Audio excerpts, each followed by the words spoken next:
One of the borderline victims Don Megley covered is 20-year-old Kristina Morisette. We introduced you to Kristina's father, Michael Morisette, earlier in the show. NewsWaves 32 reporter Brianna Willis met up with him at the memorial in Thousand Oaks, a place he visits often. Let's hear more about how this last year has changed him. I come here to the memorial as often as I can, which turns out to be, I don't know, 2 or 3 times a month, just to check on things. We come because my daughter is Kristina Morisette. She's one of the employees that was killed here on November 7th last year.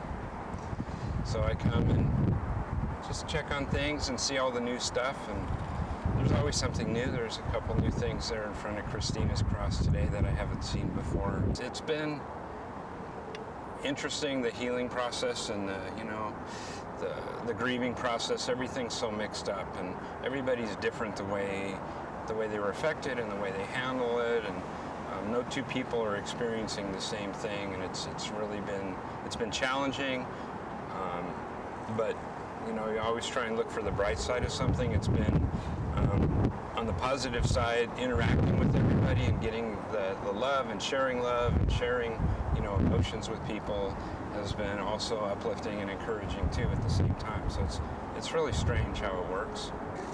I know there are a lot of phases of grief, and it doesn't just happen like one after the other and then you don't go backwards ever. And it doesn't seem for me to happen in any specific order. It seems to be more like a mixed basket of emotions, like an alphabet soup, and you stir it up every day and see which letters pop to the top, and that's the emotion of the hour, and 2 hours later you could be totally different, or 5 seconds from then you see something that triggers a response. So it's been like that, chaotic and unpredictable, but at the same time I try to push a little further each time and maybe not be so alarmed when something does trigger me, to just understand why, and then learn from it. I'll never stop being triggered, never gonna want to hide the pictures of Kristina, never gonna want to take off her wristband, never gonna be able to stop thinking about her. People send me pictures all the time and little video clips, and I think it's great because I get to see her smile again. But it does cause you to go up and down a lot, and I think that's natural as long as it's healthy to go through those cycles. And I think I personally have welcomed the next new emotion to see what happens with it. If it's hard, then I cry. I might go home. I might need some extra time, but you get through it, and then it's, you move on to the next moment or the next day.